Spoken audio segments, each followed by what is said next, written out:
Alright, today we're working on this 24 horse Briggs twin motor. This motor, I noticed this when I first bought this last year for my lawn tractor.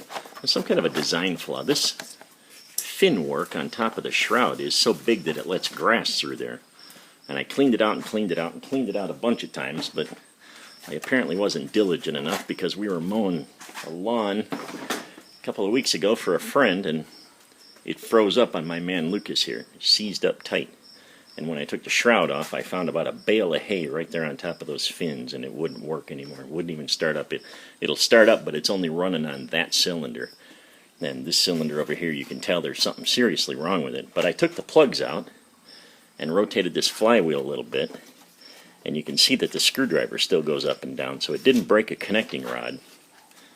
So I'm guessing it seized up one of the valves, so I guess we're going to have to take the head off of here and see what we got going. I did take took the cap off the valve cover, and I don't know which valve it is, but the connecting rod is laying in the bottom, so that valve isn't moving up and down right on the spring, so it's either bent or it's seized up. Alright, this isn't going bad at all. Here's where we're at. I had to take the shroud off. I took this bolt off here, and I took this bolt off here, and there's a smaller bolt up underneath here that you have to take off, and then the cooling shroud came right off. There was 2 bolts right here and one on the bottom of the carburetor, the intake tube. Those came right out as well. And then I just had to take, there's 1 bolt right here holding this on. I had to take that out. I don't know how you are. When I take the bolts out, I put them back in the holes they came out of because I've mastered losing this stuff. But I took this, I took the valve cover off to show you what I found when I first took this thing off of here. I found this push rod is just laying in there.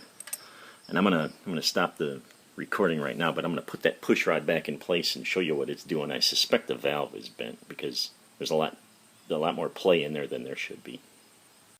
Well, as it turns out, I may not be able to show you this because there's so much slop in there. I've got the push rod in place now. I'm just going to hold that, and you can see over on this side,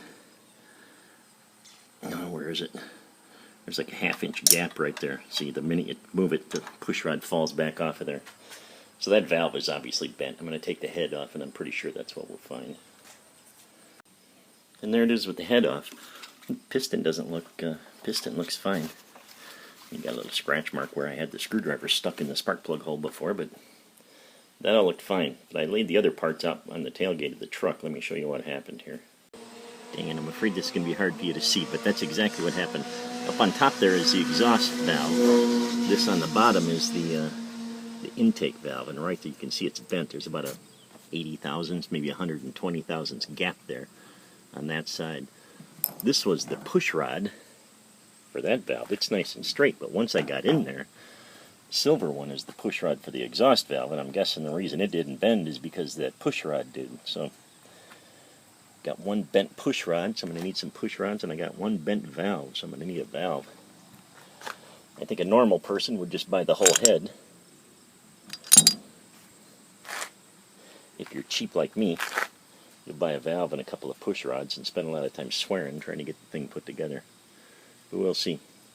I'll go out onto eBay and see what I can find.